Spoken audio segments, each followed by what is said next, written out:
दोस्तों नमस्कार। स्वागत है हमारे इस एनसीईआरटी सीरीज़ में। दोस्तों यह सीरीज़ आने वाली आगामी सीटीटी एग्ज़ाम के लिए बहुत ही महत्वपूर्ण है, क्योंकि एनसीईआरटी से 15 क्वेश्चन और पेडागॉजी से 15 क्वेश्चन पूछे जाते हैं। दोस्तों पिछली क्लास में हम 10 चैप्टर तक बात कर चुके हैं। इसके बाद 11वां चैप्टर है फुलवारी। 11वां चैप्टर एनसीईआरटी में क्लास 4 में फुलवारी है, जिसके बारे में हम इम्पोर्टेंट क्वेश्चन 60 के लेके आए हैं। तो देखिए, पहला क्वेश्चन इसमें से निकल के आता है, फूलों की घाटी कहाँ स्थित है। तो फूलों की घाटी जो है उत्तराखंड के चमोली ज़िले में स्थित है। फूलों की घाटी कहाँ है? उत्तराखंड में। मधुबनी बहुत ही इम्पोर्टेंट है, सीटेट में हमेशा देखने को आपको मिलता है। मधुबनी क्या है? ये एक प्रकार की चित्रकला है या पेंटिंग है। मधुबनी क्या है? ये एक प्रकार की चित्रकला है या पेंटिंग है। इसे मधुबनी क्यों कहा जाता है? अब इसी को मधुबनी क्यों कहा जाता है? मधुबनी क्यों कहा जाता है इसको? बिहार में मधुबनी नामक एक ज़िला है, उसी के नाम पर इसे मधुबनी पेंटिंग कहा जाता है। अब मधुबनी पेंटिंग जो है किससे बनाई जाती है?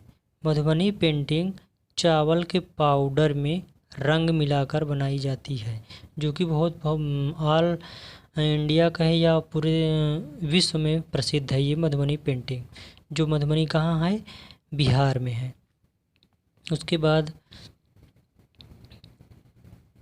इस पेंटिंग में क्या दर्शाया गया है? इस पेंटिंग में क्या दर्शाया गया है? इस पेंटिंग में मनुष्य, जानवर, पेड़, फूल, पक्षी, मछली और कई अन्य जानवर के चित्र दर्शाए गए हैं। किस चीज़ में? मधुबनी पेंटिंग में क्या क्या दर्शाया गया है?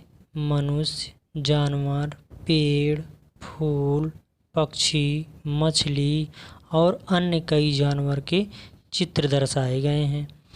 अब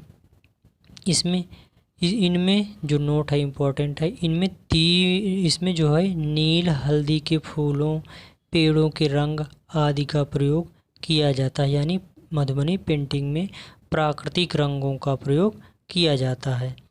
बस इतना इम्पोर्टेंट था 11वें चैप्टर में। अब 12 चैप्टर है। 12वां चैप्टर है कैसे कैसे बदले घर।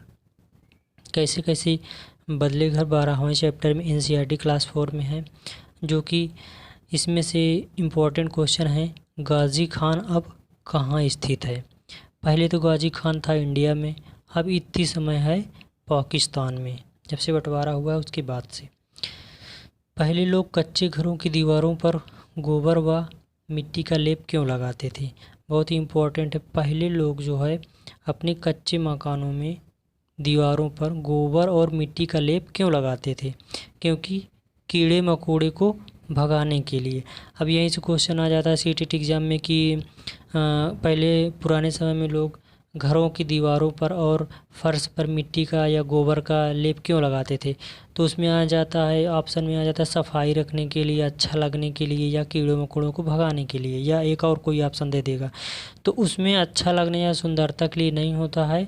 सबसे बड़ी बात होती है उसमें कीड़े मकोड़े को भगाने के लिए, क्योंकि गोबर से बैक्टीरिया जो नष्ट हो जाते हैं। लकड़ी की छत, यानी पुराने समय में लकड़ी की छत को दीमक से बचाने के लिए क्या काम किया जाता था? उसमें नीम या कीकर की लकड़ियाँ बिछाते थे। जैसे पहले पुराने समय में लोग मकान बनाते थे तो कच्चा रहता था, सीमेंटेड नहीं रहता था, उसकी छत जो कच्ची रहती थी, सीमेंटेड नहीं रहती थी, तो उसमें जो उसको बिछाते थे तो नीम और कीकर की लकड़ियाँ बिछा देते थे, जिसके कारण उसमें दीमक नहीं लगते थे। अगला चैप्टर है इसमें 13 पहाड़ों से समुंदर तक। तो इसमें कोई खास इम्पोर्टेंट नहीं था, इसलिए हम इसका क्वेश्चन नहीं लेके आए हैं। अब अगला चैप्टर है 16 चैप्टर चू चू करती आई चिड़िया। इसके पहले है मंडी से घर तक। फिर इसके पहले है 14 चैप्टर। 14 चैप्टर में ज़्यादा कुछ इम्पोर्टेंट नहीं है। 14 चैप्टर में एक इम्पोर्टेंट है, बुलवानिका गांव कहाँ स्थित है। बुलवानिका गांव जो है कर्नाटक राज्य में स्थित है। अब कर्नाटक राज्य इंडियन मैप में ऐसे देखेंगे तो ये केरल है, इसी के बगल में कर्नाटक है। यहाँ पे बुलवानिका, ये जो दिख रहा है बुलवानिका गांव कर्नाटक राज्य में स्थित है। बस इसमें और मंडी से घर तक में कोई इम्पोर्टेंट नहीं। चूँ चूँ करती आई चिड़िया, इसमें बहुत ही इम्पोर्टेंट है। इसमें आप क्वेश्चन हमेशा देखने को मिलता है। जैसे गीजू भाई बड़ेका कहाँ रहते थे। गीजू भाई बड़ेका जो है बच्चों के लिए एक छोटी छोटी कहानियाँ, बहुत अच्छी प्रसिद्ध कहानियाँ लिखे हैं, इसीलिए इनको इस चैप्टर में दर्शाया गया है। गीजू भाई बड़ेका रहते कहाँ थे, ये गुजरात राज्य में रहते थे।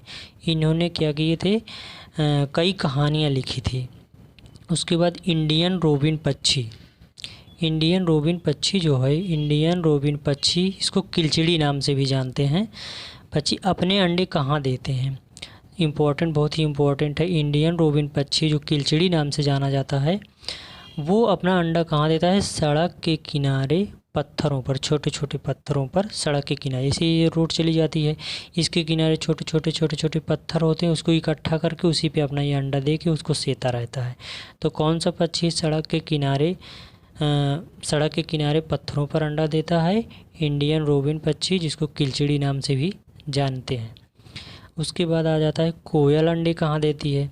कोयल अंडे जो देती है कौवा के घोंसले में देती है। ये खुद घोंसला नहीं बनाती है, कौवा के घोंसले में अपना अंडा दे देती है।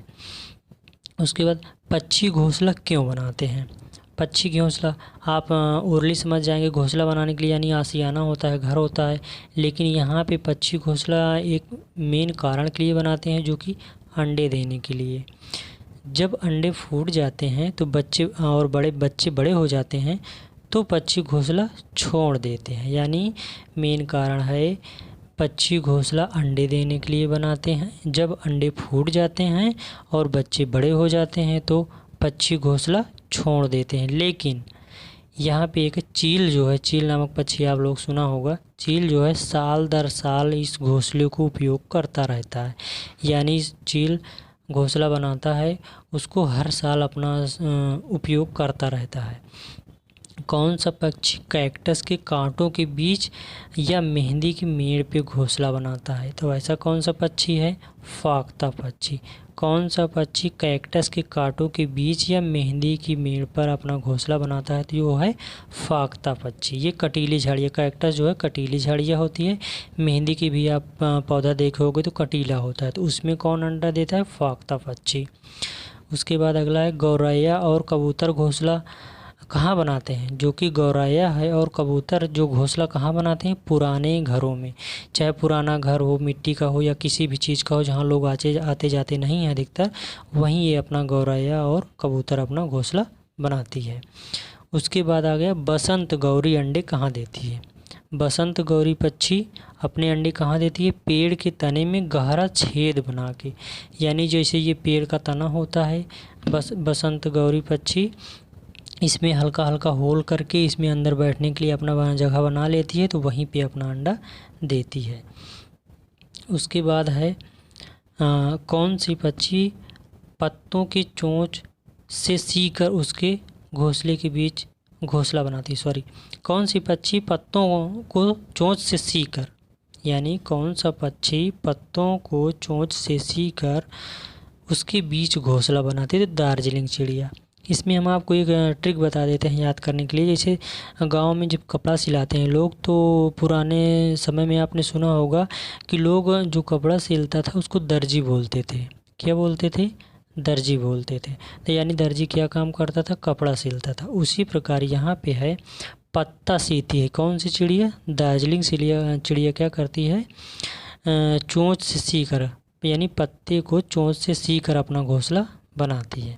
फिर लास्ट है डाली पर लटकता हुआ घोंसला कौन बनाता है।